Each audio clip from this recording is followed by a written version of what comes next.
तो पूर्वी बघेलखंड की पहाड़ी, ठीक है, तो ऐसा कुछ है ना। तो छत्तीसगढ़ में दो टाइप की पर्वतमाला एंटर होती है, एक तो विंध्यान है जो ऊपर साइड रहती है, और एक तो होती है सतपुड़ा। तो अगर मैं आपको सीजी का मैप दिखाता हूँ, तो आप अगर बहुत ही ध्यान से देखेंगे तो सर यहाँ पे पाएंगे, देखिए, अब पर्वत की बात कर रहे हैं हम लोग, है ना। जो पूर्वी बघेलखंड पठार है, पूर्वी बघेलखंड पठार देख सकते हैं, ये है सर लाइन पूर्वी बघेलखंड पठार का। इससे ऊपर क्या है सर? इससे ऊपर है सरगुजा संभाग, ये वाला भाग है क्या सर आपका? सरगुजा संभाग, ऊपर वाला भाग, है ना। और ये वाला सर आपको पता है, ये वाला जो भाग है सर, ये वाला क्या है? जसपुर पाट प्रदेश है, ठीक है। और जो ये बचा हुआ भाग है सर, ये है आपका, क्या बोलते हैं, पूर्वी बघेलखंड पठार। तो इसमें पर्वतों की बात करें तो इसमें दो टाइप के पर्वत रेंज आते हैं सर, ठीक है। पहले इसे मैं मिटा देता हूँ, ठीक है सर। तो ये देखेंगे सर, तो ये वाला जो है ना, ये विंध्यन पर्वतमाला है। और जो ये वाला है ना सर, ये वाला, ये आपका सतपुड़ा पर्वतमाला होता है, ठीक है। तो इस तरीके से पहली बात तो ये समझ में आ गया, है ना। ये समझ में आने के बाद सर अपने को अब क्या करना है? अब देखना है इसमें जो पर्वतमाला है उनको देखनी है।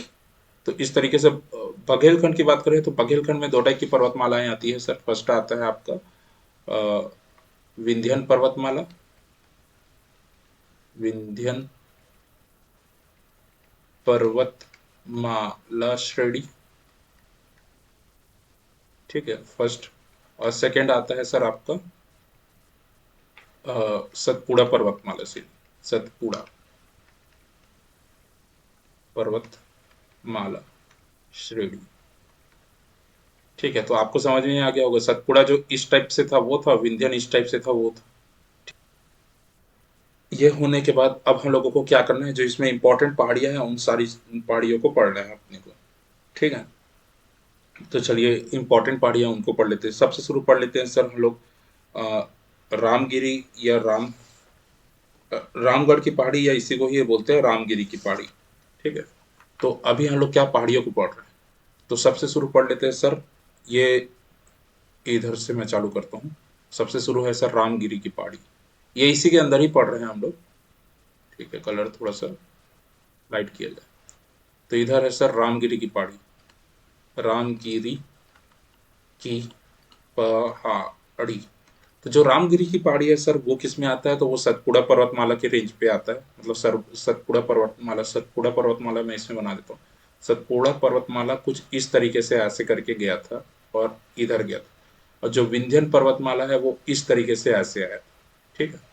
तो ये सतपुड़ा पर्वतमाला, सतपुड़ा, ठीक है। और ये है सर विंध्य, ठीक है। ठीक है, रामगिरी की पहाड़ी की बात करें सर, रामगिरी की पहाड़ी इस तरीके से। तो रामगिरी की पहाड़ी की बात करें तो सर रामगिरी की पहाड़ी जो है वो दो तहसीलों में आता है। दो तहसील कौन कौन से हैं? यहाँ पे देखे होंगे, ये जो सूरजपुर है, तो यहाँ पे जो लास्ट वाला था, सूरजपुर के लास्ट वाले में अगर हम लोग चेक करें तो यहाँ पे प्रेम नगर, ये देख सकते हैं छठवां नंबर जो है प्रेम नगर। प्रेम नगर इधर से, और इधर से सर आपका उदयपुर, ये दोनों को मिला के बनता है आपका सर रामगढ़ की पहाड़ी या रामगिरी की पहाड़ी। बहुत फेमस पहाड़ी है ये सर, छत्तीसगढ़ की दृष्टि से बहुत ही इंपॉर्टेंट और बहुत ही फेमस पहाड़ी। ये हो गया सर छः, और ये शायद तक चौथे नंबर का था वहाँ का तहसील। और ये छः और चार क्या है सर? तो छठवा की बात करूँ तो छठवा है सर आपका, थोड़ा सा डार्क ले लेते हैं आप। छठवा की बात करूँ तो छठवा है सर प्रेमनगर, प्रेमनगर तहसील। और ये चौथा है सर आपका उदयपुर तहसील, उदयपुर, ठीक है। तो सर प्रेमनगर तहसील और उदयपुर तहसील जो मिल के हैं, इन लोग बनाते हैं सर आपका रामगिरी या रामगढ़ की पहाड़ी, ठीक है। ये है रामगिरी या रामगढ़ की पहाड़ी, बहुत ही इंपॉर्टेंट है। बहुत ही इंपॉर्टेंट इसलिए है, कल्चरल इंपॉर्टेंट वाला जगह है। कैसे कल्चरल इंपॉर्टेंट वाला जगह है मैं अभी बताता हूँ। ये रामगिरी की पहाड़ी है, तो इसके अंदर क्या क्या चीजें हैं मैं उसे दिखा देता हूँ। रामगिरी की पहाड़ी हो गई सर, यहाँ पे लिखना मैं चालू करता हूँ। ये जो रामगिरी की पहाड़ी है सर, इसकी खोज सबसे शुरू किसने की थी? कर्नल आउसले ने की थी। कर्नल कर्नल आउसले, ठीक है। और इसकी खोज कर्नल आउसले ने कब की थी? 1848, मतलब आप समझ सकते हैं बहुत पहले की बात है, ठीक है। और यहीं पे ही है सर सीता बेंगरा गुफा। बाकी सीता बेंगरा गुफा है आपका सर रामगढ़ की पहाड़ी के अंदर में आता है। और इसके बारे में इंपॉर्टेंट क्या है सर, तो यह है प्राचीनतम नाट्यशाला। छत्तीसगढ़ की प्राचीनतम नाट्यशाला है क्या? सीता बेंगरा गुफा। छत्तीसगढ़ की प्राचीनतम नाट्यशाला है सीता बेंगरा गुफा, ठीक। इसके बारे में एक्स्ट्रा आप लोग पढ़ लीजिएगा। और इसी और क्या है, यही रामगढ़ की पहाड़ी में या रामगिरी की पहाड़ी में आए थे कौन? कवि कालिदास। और कवि कालिदास ने यहाँ आके मेघदूतम की रचना की थी। कवि कालिदास आए थे और कवि कालिदास यहाँ आके मेघदूतम की रचना किए थे, ठीक है। मेघदूतम जो था उनका, उनकी रचना, उसकी रचना किए थे यहाँ पे कालिदास। और जो ये मेघदूतम है, इसका छत्तीसगढ़ी में अनुवाद किए थे मुकुटधर पांडे जी। मुकुटधर पांडे जी, ठीक है। और ये छत्तीसगढ़ के पहले छायावादी कवि माने जाते हैं, फर्स्ट छायावादी कवि, छायावादी कवि, ठीक है। और ये छत्तीसगढ़ के फर्स्ट पद्मश्री अवार्ड भी है, पद्मश्री अवार्ड भी है, फर्स्ट पद्मश्री अवार्ड भी है। हाँ सर, इसी में ही लक्ष्मण बेंगरा गुफा भी है और जोगी मारा गुफा भी है। जोगी मारा को ही हाथी पोड़ गुफा या हाथी पोल गुफा कहा जाता है, ठीक है। यहीं पे अगर आप देखेंगे तो इसी के बारे में ही और भी है कि क्या बोलते हैं, लक्ष्मण बेंगरा गुफा है। लक्ष्मण लक्ष्मण बेंगरा, लक्ष्मण बेंगरा है बोलना चाहिए, बेंगरा मतलब गुफा ही होता है, ठीक है। लक्ष्मण बेंगरा, जोगी मारा बेंगरा, जोगी मारा बेंगरा, ठीक है। तो इन सबको ध्यान रखिएगा। जोगी मारा बेंगरा, या इसी को हाथी पोल या हाथी फोड़ कहा जाता है, हाथी पोल, ठीक है। हाथी पोल इसलिए कहा जाता है क्योंकि बोला जाता है जो जोगी मारा गुफा है वो इतना बड़ा है, इसमें से हाथी भी गुजर सकता है, इस कारण, ठीक है। नेक्स्ट अपन बात करेंगे सर, अब क्या, देवगढ़ की पहाड़ी की बात करेंगे। देवगढ़ की पहाड़ी, देवगढ़ की पहाड़ी, तो देवगढ़ की पहाड़ी आती है सर विंध्यन रेंज में आती है। देवगढ़ की पहाड़ी जो है वो आती है सर आपका विंध्यन रेंज में। तो अच्छा, इसमें ये भी लिख देता हूँ मैं कि रामगिरी की पहाड़ी कौन सी आती है? सतपुड़ा रेंज, सतपुड़ा रेंज या सतपुड़ा पर्वतमाला, पर्वतमाला, ठीक है। मैकल श्रेणी भी सतपुड़ा पर्वतमाला में आती है। देवगढ़ की पहाड़ी आती है ये सर विंध्यन पर्वतमाला में आती है, विंध्यन पर्वतमाला रेंज, ठीक है, ये इसमें आती है। तो देवगढ़ चांग बखार की पहाड़ी के विस्तार की बात करते हैं हम लोग। तो विस्तार फिर से अपने को सर छोटा सा मैप बना लेते हैं, एकदम रफली मैप बनाना है सर, ज़्यादा बड़ा मैप नहीं बनाना है आपको, इस तरीके से बना लेना है, ठीक है। ऊपर में सर आपका आता है एमसीबी, नीचे में आता है, इधर आता है कोरिया, बगल में आता है सर सूरजपुर, या आता है सरगुजा, ऊपर में आता है सर आपका बलरामपुर और नीचे में आता है जसपुर, ठीक है। तो इस तरीके से है। अब इसमें अगर मैं बात करूं देवगढ़ की पहाड़ी की, तो देवगढ़ की पहाड़ी की बात करता हूं तो मुख्य रूप से सर आपका आ जाता है ये एमसीबी, मतलब इस जिले में, पूरे जिले की ही बात कर रहा हूँ सर मैं, ठीक है। तो सबसे शुरू आ जाएगा सर आपका जिला कौन सा? आपका जिला आ जाएगा एमसीबी, मतलब मनेन्द्रगढ़, चिरमिरी और भरतपुर। सेकंड में आ जाएगा सर कोरिया जिले में भी है। फिर कोरिया के बाद आ जाता है सर सूरजपुर में। तो सूरजपुर में ओड़गी, प्रतापपुर और भैयाथान में आंशिक रूप से है, ओड़गी, प्रतापपुर और भैयाथान। और यहाँ पे है सर वाड्रप नगर, केवल वाड्रप नगर तक है, ठीक है। तो इस तरीके से सर ये आपका हो जाता है पूरा क्या, देवगढ़ पहाड़ी रेंज, ठीक है। ये सतपुड़ा पहाड़ी रेंज है एक्चुअली। और इसी में जो सबसे ऊंची चोटी है सर, अगर मैं बात करूं इसमें सबसे ऊंची चोटी की, तो सबसे ऊंची चोटी है सर इसमें देवगढ़ की चोटी, जो कि इसी में ही है, क्या बोलते हैं, कौन सा जिला है ये? एमसीबी जिला में ही है, जो कि मनेन्द्रगढ़ जिले में ही। देवगढ़ की चोटी जिसकी ऊंचाई है 1033 मीटर, यहीं पे आता है सर देवगढ़ की चोटी, इसी रेंज में आता है सर देवगढ़ की चोटी। तो इतना तो समझ में आ गया होगा सर। अब इसी में ही हम लोग बात करते हैं, कई बार क्वेश्चन पूछता है, यहीं पे ही एक मंदिर है सर, यहाँ पे एक मंदिर है जिसे चांग देवी का मंदिर कहा जाता है, इसी पहाड़ी रेंज में है सर, चांग देवी का मंदिर। चांग देवी का मंदिर का मंदिर। तो ये हो गया सर आपका देवगढ़ की पहाड़ी। देवगढ़ की पहाड़ी के बाद सर नेक्स्ट आता है आपका छुरी उदयपुर की पहाड़ी। छुरी उदयपुर की पहाड़ी आता है सर। छुरी उदयपुर मतरिंगा की पहाड़ी मेन रूप से सरगुजा में आता है, और इसका जो वो है वो कोरबा साइड भी फैला हुआ है। ठीक है। तो ये, अच्छा इसको मैं पहले बना लेता हूँ आप लोगों के लिए। ये हो गया सर छुरी मतरिंगा की पहाड़ी। ये है सर छुरी मतरिंगा की पहाड़ी। तो अब इन सबको लिख लेते हैं क्या, पूर्वी बघेलखंड पठार में। पूर्वी बघेलखंड पठार। ठीक है। तो इसके जो उपभाग है उसमें क्या क्या, इसके जो पहाड़ी पहाड़ी में क्या क्या हम लोग देखे थे। सबसे शुरू सर हम लोग देखे हैं क्या, रामगढ़ की पहाड़ी। रामगढ़ की पहाड़ी।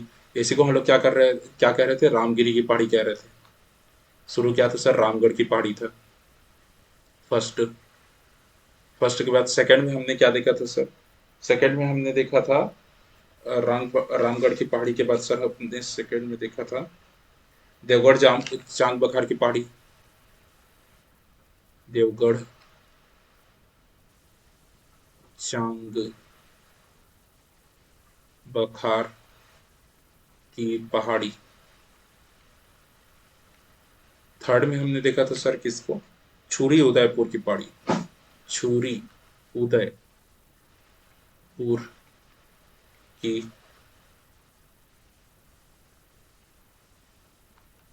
पहाड़ी। तो सर ये तीन पहाड़ी ही था। कैमूर की पहाड़ी भी है, और आगे पढ़ेंगे तो कैमूर की पहाड़ी से हसदेव निकलता है, हसदेव नदी, तो वो सर आपको बुक में आसानी से मिल जाएगा, है ना। तो वो सारी चीज़ों को आप पढ़ लीजिएगा, ये क्या है बुक में मिलते नहीं है, इस तरह से मैं बता दिया। ठीक है। तो ये सारी चीज़ें हो चुकी है सर। ये तीन हो गया, तीन जो तीन पर्वतें थी जो इम्पोर्टेंट थी, उन तीनों को मैंने बता दिया है। इनका विस्तार भी बता दिया। जैसे रामगढ़ की पहाड़ी का विस्तार है, तो रामगढ़ की पहाड़ी का विस्तार मैंने बताया था कि प्रेमनगर जो कि सूरजपुर जिला है, और उदयपुर जो कि सरगुजा जिला है, उसमें ये है। ठीक है। देवगढ़ चांग बखार की पहाड़ी तो मैं बता दिया हूँ सर कि वो एमसीबी में है, एमसीबी जिला में है, फिर सूरजपुर जिला में है, फिर सर एमसीबी जिला में, कोरिया जिला में, सूरजपुर जिला में है, और आपका लास्ट आता है बलरामपुर जिला में आंशिक रूप से। तो इस तरीके से आप इन सब के बारे में अभी जितना पढ़ाए हैं उसको आप एक जगह इकट्ठा करके लिख लेंगे, है ना। तो ये सारी चीज़ें तो हो गई। और देवगढ़ की पहाड़ी में ही बताया सर, देवगढ़ एक चोटी है। देवगढ़ एक चोटी है जिसकी ऊंचाई 1033 मीटर है, ये क्वेश्चन में आया है, तो इसे आप पढ़ लेंगे। छुरी उदयपुर की पहाड़ी, तो छुरी उदयपुर की पहाड़ी ये सर ये रहा, छुरी मतरिंगा की पहाड़ी, उदयपुर की पहाड़ी जो बोला जाता है। ठीक। तो पहाड़ियाँ तो कंप्लीट हो गई सर। पहाड़ियाँ कंप्लीट होने के साथ साथ अब नेक्स्ट अपन बात कर लेंगे इनके वनों के बारे में, बात करेंगे सर कि पूर्वी बघेलखंड पठार में वन वन का क्या हालात है, वन कैसे हैं पूर्वी बघेलखंड पठार में। तो चलिए सर पूर्वी बघेलखंड पठार में वन पढ़ लेते हैं। मैं चेक कर रहा था कि वन पढ़ाया हूँ कि नहीं, तो वन नहीं पढ़ाया हूँ, तो सर अपने को अब वन पढ़ना पड़ेगा कि पूर्वी बघेलखंड पठार में वन की क्या स्थिति है, वन कैसे हैं यहाँ। तो सर यहाँ वन बहुत ही सघन पाए जाते हैं। तो चलिए सर अब इसमें वन की बात कर लेते हैं। तो वन की मैं अगर बात करूँ सर यहाँ पे, तो ये वन वन क्या है सर, यहाँ पे बहुत ही सघन टाइप के वन पाए जाते हैं। तो सघन वन पाए जाते हैं, सघन वन। ठीक है। अब इसका, अब मैं बोला हूँ इस बात को तो इसको प्रूव भी तो करना पड़ेगा। तो प्रूफ करने के लिए मैं आपको बताता हूँ कि यहाँ पे है एक गुरु घासीदास नेशनल पार्क है। गुरु घासीदास दास एनपी है, नेशनल पार्क है। ठीक है। और इसे हम कोरिया में मानते हैं, कोरिया में मानते हैं। क्यों कोरिया में इसका मानते हैं, क्योंकि कोरिया में इसका प्रवेश द्वार है। ठीक है। गुरु घासीदास नेशनल पार्क है, और ये छत्तीसगढ़ का सबसे बड़ा नेशनल पार्क है, जिसकी जो क्षेत्रफल है वो किलोमीटर स्क्वायर 1441 किलोमीटर स्क्वायर है क्षेत्रफल। ये छत्तीसगढ़ का सबसे बड़ा नेशनल पार्क है। ठीक है। इसके विस्तार की अगर मैं बात करूं कि इसका विस्तार कितना है, तो सर ये ऐसे ही आप याद कर लीजिएगा, एमसीबी, मनेन्द्रगढ़, चिरमिरी, भरतपुर, उसके बाद कोरिया और सर सूरजपुर, ये 3 जगह पे है। ठीक है, तो ये हो गया आपका नेशनल पार्क। नेशनल पार्क के बाद आता है सर यहाँ पे ही एक है तमोर पिंगला, तमोर पिंगला, पिंगला अभ्यारण्य। ठीक है। तो सर ये जो तमोर पिंगला अभ्यारण्य है, तो ये तमोर पिंगला अभ्यारण्य सर आपका क्या है, 608 किलोमीटर स्क्वायर है इसका, 608 किलोमीटर स्क्वायर। और ये छत्तीसगढ़ का सबसे बड़ा अभ्यारण्य है। तो ये जो फैक्ट वाली बातें बोल रहा हूँ उसे लिखते जाइएगा। तमोर पिंगला छत्तीसगढ़ का सबसे बड़ा अभ्यारण्य है और इसका जो क्षेत्रफल है 608 किलोमीटर स्क्वायर है। मैं मीटर स्क्वायर बस लिख दिया हूँ, किलोमीटर स्क्वायर है। ठीक है। उसके बाद सर आता है, इसी में एक आता है सेमरसोत अभ्यारण्य, सेमर सोत, सेमरसोत अभ्यारण्य आता है, सेमरसोत अभ्यारण्य आता है, जो कि है आपका बलरामपुर में सर। इसे याद करना बहुत आसान है, तमोर पिंगला, तमोर पिंगला सूरजपुर जिला में, सूरजपुर जिला में। इसे याद कैसे करेंगे, सूरज सर लाइट जलता है, पीले कलर का है सूरज। तो कोई भी बनाता है पेंटिंग में तो कौन से कलर का बनाता है, सूरज को। सूरज को हमेशा किस कलर में बनाते हैं सर, पीले कलर में बनाते हैं, है ना, इस तरीके से। तो सूरज क्या पीला है, तो तमोर पिंगला सूरजपुर में है, तमोर पिंगला। बलरामपुर है, सीधी सी बात है सर, जिसके पास बल है, ज्यादा बल दिखा रहा है कोई, तो उसको सोट देना है, तो सेमर सोत अभ्यारण्य। तो इस तरीके से आप इसे याद कर सकते हैं। तो देखिए सर, तो ये हो गया। अच्छा, और एक क्वेश्चन पूछा था इसमें कि जो अ, मतलब देवगढ़ पहाड़ी के उत्तरी भाग में वर्षा कैसे होता है। तो देवगढ़ पहाड़ी के उत्तरी भाग में, देवगढ़ जो पहाड़ी है, इसमें देख लीजिए, ये जो देवगढ़ पहाड़ी है, मैं इसे अलग से काले कलर से दिखाता हूँ। ये देखिए सर, ये देवगढ़ पहाड़ी है, इसके उत्तरी भाग में, इस भाग में अत्यधिक वर्षा होता है, अत्यधिक, बहुत अधिक वर्षा होता है। ठीक है। तो इसे ध्यान में रखिएगा क्योंकि ये एग्जाम में पूछा है। चलिए ठीक है सर, तो ये क्लास यहीं पे एंड करते हैं। आप लोग अच्छे से नोट्स बना लीजिएगा इसका, और मैं आगे वीडियो और लाता रहूँगा। खैर, नेक्स्ट क्लास में हम लोग क्या पढ़ेंगे, जसपुर पाठ प्रदेश के बारे में पढ़ेंगे। किसके बारे में पढ़ेंगे, जशपुर पाठ प्रदेश।